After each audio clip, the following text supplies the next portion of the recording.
Hello, welcome to Daily Current Affair MCQ. Today is 16 September 2024. Let's start from our first question. So our first question is प्रधानमंत्री ग्राम सड़क योजना को लेकर के कौन सा स्टेटमेंट सही है वो आपको बताना है। ठीक है, तो आप लोग के पास 10 सेकंड का टाइम में बताओ।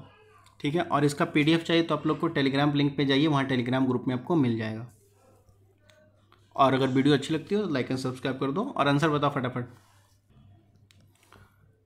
इसका जो सही आंसर हो जाएगा वो आपका हो जाएगा ये। ठीक है, प्रधानमंत्री ग्राम सड़क योजना जो लॉन्च किया गया आपको पता होगा कि अनकनेक्ट हैबिटेंट के लिए लॉन्च किया गया था। ठीक है, किसके अनकनेक्ट, देखो आपका क्वेश्चन देखोगे तो इसमें ये पता चलेगा कि अनकनेक्ट हैबिटेट के लिए लॉन्च किया गया था, रूरल रोड के लिए नहीं लॉन्च किया गया था। ठीक है, तो आपका फर्स्ट गलत हो जाएगा, सेकंड सही हो जाएगा। ठीक है, चलते हैं नेक्स्ट क्वेश्चन पे। देखो नेक्स्ट क्वेश्चन जो कह रहा है इसमें से कौन सा है जो आपका कहता है कि कॉमन्स जो है उसके रिगार्डिंग कौन सा है, इनमें से कौन कौन सा है जो कॉमन्स में आता है। ठीक है, तो आपको बताना है, तो आप बताओ तो इसमें से कौन कौन सा है जो कॉमन्स में आता है।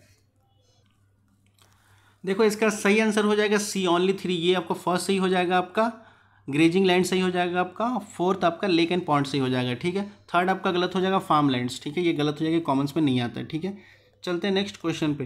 देखो नेक्स्ट क्वेश्चन जो हमारा है वो कह रहा है निपा वायरस को लेकर के। निपा वायरस को लेकर कौन सा स्टेटमेंट आपका सही है वो आपको बताना है, तो आपको बताओ तो।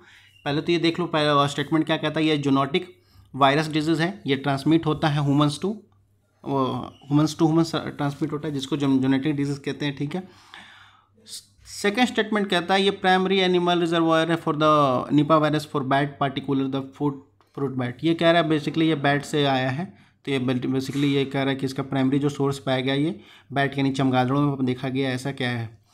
थर्ड स्टेटमेंट कहता है currently no drug no vaccine species for Nipah virus infection. अभी तक निपा वायरस के लिए कोई दवाई नहीं ढूंढी गई। ये आपका तीसरा स्टेटमेंट है। कौन सा स्टेटमेंट सही आपको बताना है, बताओ। इसका सही आंसर सी हो जाएगा ऑल 3, यानी तो आपके सब सही है, कोई इसमें स्टेटमेंट गलत नहीं है। Let's move to the next question. देखो ये हमारा लास्ट क्वेश्चन है। ये कहता है प्रधानमंत्री आवास योजना के रिगार्डिंग कौन सा स्टेटमेंट सही है वो आपको बताना है। ठीक है, ये कह रहा है ये लॉन्च किया गया था आपका 2014 में affordable housing to urban and rural poor को देने के लिए, यानी शहरी और ग्रामीण में क्षेत्रों के जो पुअर लोग हैं, गरीब लोग हैं, उनको प्रोवाइड करने के लिए 2014 में स्कीम लॉन्च की गई थी प्रधानमंत्री मोदी जी के द्वारा। ठीक है, सेकेंड स्टेटमेंट कहता है कि it provide the financial असिस्टमेंट of 1.8 lakh for the construction of a house in hilly areas and difficult ट्राइंस।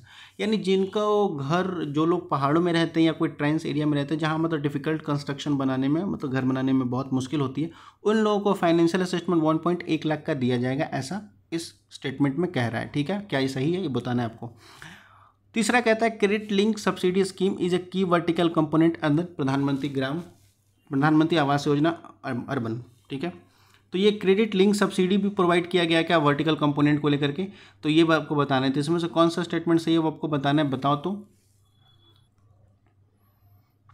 इसका आंसर आपका ए हो जाएगा, वन ओनली, केवल एक ही सही है आपका। थर्ड स्टेटमेंट गलत है, सॉरी थर्ड स्टेटमेंट आपका सही है, फर्स्ट गलत है, सेकंड आपका गलत है। ठीक है, केवल थर्ड के थर्ड सही है। ठीक है, ये आपको 2014 में नहीं लॉन्च किया गया था, आपको पता होना चाहिए कि ये 2015 में लॉन्च किया गया था प्रधानमंत्री मोदी जी के ही द्वारा। ठीक है, और 1.8 लाख नहीं दिया जाता है, अगर कोई हिली एरिया में हो तो उनको 1.5 लाख यानी 1.5 लाख रुपया दिया जाता है। ठीक है, तो ये आपका सही आंसर हो जाएगा ओनली 3। ठीक है, केवल 3 स्टेटमेंट आपका सही होगा। तो रखते हैं टुडे यहीं तक आज सेशन को। ठीक है, बाकी वीडियो अच्छी लगी हो तो लाइक एंड सब्सक्राइब कर लेगा। कोई क्वेरी या कोई कमेंट हो तो feel free to ask in comment section. बाकी पढ़ते लिखते रहिए। धन्यवाद, थैंक यू ऑल।